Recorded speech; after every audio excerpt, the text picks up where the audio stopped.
बिस्मिल्लाहिर्रहमानिर्रहीम एंड अस्सलाम वालेकुम स्टूडेंट्स। आई होप कि आप सब खैरियत से होंगे। Today we are going to discuss the topic of memos, lecture number 5। आज हम लोगों ने मेमोज का लास्ट टॉपिक डिस्कस करना है, that is the parts of memo. तो देखते हैं इसमें आज के लेक्चर में क्या है। तो पार्ट्स ऑफ मेमो में क्या हम लोग देखते हैं कि कोई भी जो भी हमारे पास रिगार्डलेस ऑफ योर पर्पस, हमारा जो भी पर्पस है उसको बगैर सोचे समझे memos are generally divided into segments in order to organise the information and to achieve your intention. ठीक है, तो मेमोज को कुछ सेगमेंट्स में डिवाइड किया जाता है ताकि वो इंफॉर्मेटिव हों, वो ऑर्गेनाइज्ड हों और वो पर्पसफुल हों। So standard memo contains 4 parts: heading, opening, body and closing. सबसे पहले हम हेडिंग को डिस्कस करेंगे। अब हेडिंग में क्या होता है, it consist of the following general format. It includes 4 elements basically: to, from, date and subject. to में हम name and designation of the recipient, यानी कि जिसको रिसीव होना होता है, जिसको आप भेज रहे होते हैं मेमो, उसका नाम और उसकी डेजिग्नेशन लिखी जाती है। From, name and designation of the sender, जो इसको भेज रहा है उसका नाम और उसका जो भी डेजिग्नेशन है वो लिखा जाएगा। डेट लिखी जाती है जो कि कंप्लीट और करंट होनी चाहिए। और इसके अलावा फिर आपके पास सब्जेक्ट होता है जिसमें आप मेमो के बारे में बताते हैं कि टॉपिक क्या है और मेमो क्या किसके बारे में, टॉपिक क्या है और मेमो जो है वो किसके बारे में। अब मैं जो सब्जेक्ट होता है ना, इसको आपने किसी न किसी वे में हाईलाइट करना होता है। अब देखें आगे मैंने यहाँ पर एक फॉर्मेट सा बनाया है ताकि आपको क्लियर हो जाए कि किस तरीके से हेडिंग की एक एग्जांपल बताइए। तो ये सारी चीज़ें जो हैं वो हेडिंग में आती हैं। टू लिखा है यानी कि जो जिसको भेजा जा रहा है। फ्रॉम, यहाँ पर डेजिग्नेशन लिखी है जो इसको भेज रहा है। इसके अलावा डेट लिखी है और सब्जेक्ट लिखा है। सब्जेक्ट को आप बोल्ड कर सकते हैं, हाईलाइट कर सकते हैं। इसको मैं आपको बता दूं कि फॉर्मेट ज़रूरी नहीं है कि यही होना चाहिए। आप टू, फ्रॉम, डेट, सब्जेक्ट को बिल्कुल राइट साइड पर ही लिखें, बल्कि यूँ भी हो सकता है कि आप टू, फ्रॉम और जो सब्जेक्ट है वो राइट साइड पर लिखें। डेट आप इस तरफ लिख सकते हैं। फॉर्मेट नंबर 2 में आप देख सकते हैं ये सारी चीज़ें इस तरह लिखी आ सकती हैं। एक फॉर्मेट यूँ भी हो सकता है कि आप टू और फ्रॉम जो है वो राइट साइड पर लिखें और डेट और सब्जेक्ट आप लेफ़्ट साइड पे लिखें। इस तरीके से आप फॉर्मेट नंबर 4 में देख सकते हैं कि टू और फ्रॉम आप यहीं पर लिखे रहने दें, डेट इधर लिख लें और सब्जेक्ट आप बिल्कुल मिडल में लिखें। तो आपकी अपनी मर्ज़ी है कि आप मेमो को किस तरीके से ऑर्गेनाइज़ करना चाहते हैं, उसका हेडिंग आप किस तरीके से देना चाहते हैं, it's up to you. Next हमारे पास है ओपनिंग। अब ओपनिंग में क्या होता है, it states the purpose of a memo. ठीक है, इट गिव्स द फैक्ट्स। इसमें बेसिकली मेमो में आपने सबसे पहले ओपनिंग सेंटेंसेस या पैराग्राफ्स को लिखना होता है। जो भी आपने मेमो में जो भी इंफॉर्मेशन है उसको स्टेट करना होता है। As you requested, here is a copy of the annual sales report of a new product Jaff 100 perfume launched in December. अब यहाँ पर इंफॉर्मेशन एक स्टार्ट लिया गया, एक ओपनिंग ली गई है कि आपने एक गिस्ट सा दिया है कि किस तरीके से इस चीज़ को स्टार्ट करना है। नेक्स्ट हमारे पास इसकी ओपनिंग में आपके पास नेक्स्ट आपके पास आता है बॉडी। ठीक है, बॉडी ऑफ मेमो में आप सिंगल स्पेस दे के आप जितने भी पैराग्राफ्स होंगे उनको डिस्टिंग्विश करेंगे, उनको आपस में जो है वो स्पेस देंगे उनके दरमियान। तो इसमें आपका बेसिकली मैसेज स्टोर होता है। It contains the message of the memo. It describes, explain and discuss the central idea. ठीक है, इसमें आप तमाम डिटेल्स को इंक्लूड करते हैं जो सपोर्ट कर सकती हैं सेंडर के आइडिया को, यानी कि जो भी भेजने वाला है उसके दिमाग में जो भी ओपिनियन, जो भी आइडियाज़ उसको डिस्क्राइब करना है, एक्सप्लेन करना है और डिस्कस करना है। इसमें बेसिकली ब्रीफ स्टेटमेंट होती है की रिकमेंडेशन की, अगर सेंडर देना चाहता है तो। मैंने बॉडी को अभी मतलब एक ही जगह पर डिस्कस किया। इसमें फिर आगे से ना आप फर्दर हेडिंग्स बना सकते हैं। बॉडी में आप समरी या डिस्कशन सेगमेंट भी लिख सकते हैं। अब समरी में क्या हो सकता है कि आपका मेमो अगर एक पेज से बड़ा है, ठीक है, आप उसको सेपरेट समरी फिर लिख सकते हैं।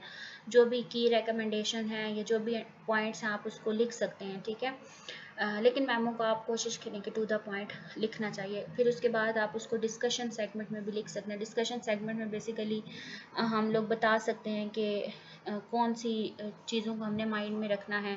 इसमें आप इंफॉर्मेशंस को देख सकते हैं, आप जनरल इंफॉर्मेशन देख सकते हैं जो भी आपको सपोर्ट कर रही होती है। इजी रीडिंग के लिए जो भी आपने टिप्स यूज़ करनी है वो हो सकती हैं।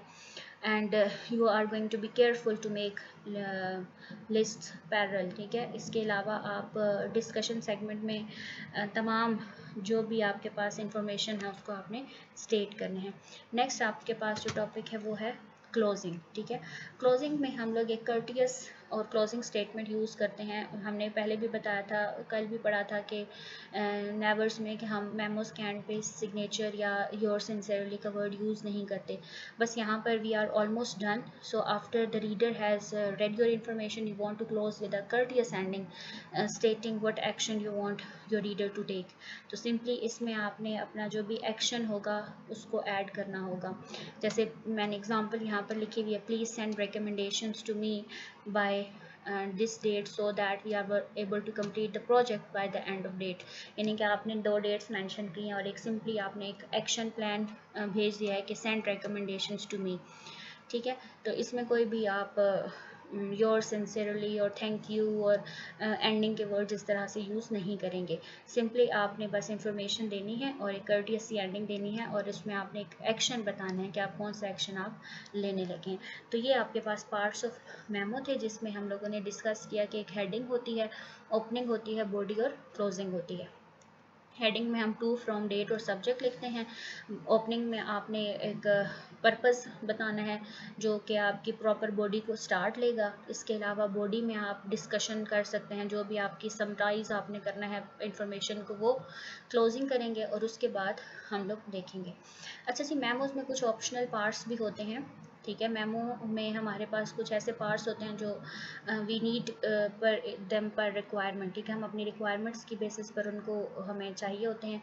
जैसे कि रेफरेंसेस अगर हमें नहीं चाहिए तो हम नहीं लिखेंगे, चाहिए तो हम लिख लेंगे। अब रेफरेंसेस में क्या होता है, हम लोग अगर रिपीटेडली या सीरीज़ में कोई मेमोज भेज रहे हैं तो आप उनका रेफरेंस नंबर लिख लेते हैं ताकि एक मेमो को दूसरे मेमो से रिलेट किया जा सके। फॉर एग्जांपल, एक मेमो नंबर 3 है और एक मेमो नंबर 1 है, तो आपने 3 वाले पर मेमो नंबर 1 का रेफरेंस लिखना है। यानी कि एक इन्फॉर्मेशन आप पहले दे चुके थे, आपने फॉर एग्जांपल रिमाइंड करवाना है कि मेमो नंबर 1 में आपने वो इन्फॉर्मेशन दी थी, तो आप उसको रेफरेंस में लिख लेंगे। Reference number of memo number 1 आप दे सकते हैं, ठीक है। इसी तरीके से अगर अटैचमेंट्स हैं, फॉर एग्जांपल आपने कोई रिपोर्ट मेमो बनाया है, कल आप लोगों को असाइनमेंट दी गई थी ना टाइप्स ऑफ मेमो में, तो उसमें रिपोर्ट मेमोज भी होते हैं जिसमें आप किसी चीज़ के बारे में रिपोर्ट्स देते हैं। तो आपने कोई एनालिसिस के लिए कोई ग्राफ बनाया है या कोई डायग्राम बनाई है या कोई टेबल बनाया है, तो वो भी आप साथ अटैचमेंट्स में लिख सकते हैं कि attached here with table of analysis वगैरह, तो आप उसको साथ अटैच करेंगे। इसके अलावा डिस्ट्रीब्यूशन लिस्ट होती है कि ये सीसी का मतलब होता है किसकी कॉपीज़ किस किस को जाएंगी। तो फॉर एग्जांपल एक पर्टिकुलर मेमो जो है वो 3-4 डिपार्टमेंट्स की तरफ जाना है, तो उसकी ऊपर लिखा हुआ होगा कि ये जो मेमो है वो सेल्स डिपार्टमेंट की तरफ भी जाना है, वो अकाउंट्स की तरफ भी जाना है, वो एडमिनिस्ट्रेशन के पास भी जाना है और वो मैनेजिंग जो भी टीम है उसके पास भी जाना है। तो इसका ये मतलब है कि आप उन लोगों के बारे में नाम लिखेंगे who might be receiving the memo, ठीक है, जिन लोगों को मेमो की रिसीव करना है। इसके अलावा ऑर्गेनाइजेशन ऑफ द मेमो में क्या होना चाहिए कि ये चीज़ आपने लाजमी ध्यान रखना है कि आपकी बॉडी में सबसे पहले स्टेटमेंट होनी चाहिए ऑफ पर्पस, यानी कि आपने मेन बताना है। उसके बाद आप उस मैसेज को कंटिन्यू करेंगे, डिटेल में बताएंगे और लास्ट में आपने अपना फ्यूचर एक्शन डिमांड करना है, ठीक है। तो ये ऑर्गेनाइजेशन जो बॉडी है उसकी है आपके पास। कुछ फॉर्मेटिंग गाइडलाइंस है हमारे पास मेमोज़ को बेहतर बनाने के लिए, इफेक्टिव बनाने के लिए। पहली क्या है कि use enumerations to list important items. अब एन्यूमरेशंस क्या होती हैं, ये जिस तरीके से ये बुलेट्स बने हुए हैं ना, इनको एन्यूमरेशंस कहते हैं। बुलेट्स, नंबरिंग्स, इनको एन्यूमरेशन कहते हैं, ताकि आपकी इंपॉर्टेंट आइटम्स जो हैं उनको ऑर्गेनाइज किया जाए, उनको लिस्ट किया जाए। इसके अलावा use solid capitals to emphasise important things. इसके अलावा जहाँ जहाँ भी कोई इंपॉर्टेंट इंफॉर्मेशन है आप उसको कैपिटलाइज कर सकते हैं, बोल्ड वगैरह कर सकते हैं। यहाँ पर भी लिखा हुआ है use bold face italics and colour according to attract attention. एक तो प्रेजेंटेबल होगा, इसके अलावा वो अट्रैक्टिव होगा और इम्फोसाइज भी करेगा इंपॉर्टेंट चीज़ों को। Use columns with headings to make reading and understanding easier, यानी कि उसकी जो फॉर्मेटिंग होनी चाहिए वो बहुत ज़्यादा प्रॉपर होनी चाहिए। जैसे मैं आपको यहाँ पर जो मैंने एग्जांपल दी थी, इसमें देखें कि कितना प्रॉपर आपको पता चल रहा है। अब ये नहीं कि मैं इसको यहाँ पर यूँ कर दूँ, बिल्कुल घुसा दूँ, तो इसमें प्रॉपर यानी कि आपने अपनी फॉर्मेटिंग को ध्यान में रखना है। इसके अलावा हमारे पास क्या है, use underlining and side headings to show natural break, यानी कि आप एक पैराग्राफ से दूसरे पैराग्राफ में जा रहे हैं तो कोई ऐसी चीज़ नज़र आनी चाहिए, साइड हेडिंग्स हो, साइड पर बॉडी लिखी हुई हो या मेन मैसेज हो, ताकि समझ आए कि एक पैराग्राफ जो है वो दूसरे पैराग्राफ से अब ब्रेक कर रहा है या उसमें आइडिया जो है वो डिफरेंट हो रहा है। सो ये कुछ चीज़ें थी आप लोगों के पास। अगर ये मेमोज़ का बेसिकली लास्ट आज टॉपिक था, कल इंशाल्लाह ताला हम न्यू टॉपिक स्टार्ट करेंगे। तो मेमोज़ में आप लोगों को जो भी चीज़ पढ़ाई गई है वो सब बहुत इम्पोर्टेंट है। आज वाला जो टॉपिक था, यानी कि जो आपके पास टाइप्स ऑफ सेगमेंट्स आप कह सकते हैं या पार्ट्स कह सकते हैं, इसको आप लोगों ने बहुत ध्यान से पढ़ना और सुनना है। कोई भी क्वेश्चन हो तो आप पूछ सकते हैं। ठीक है जी, थैंक यू।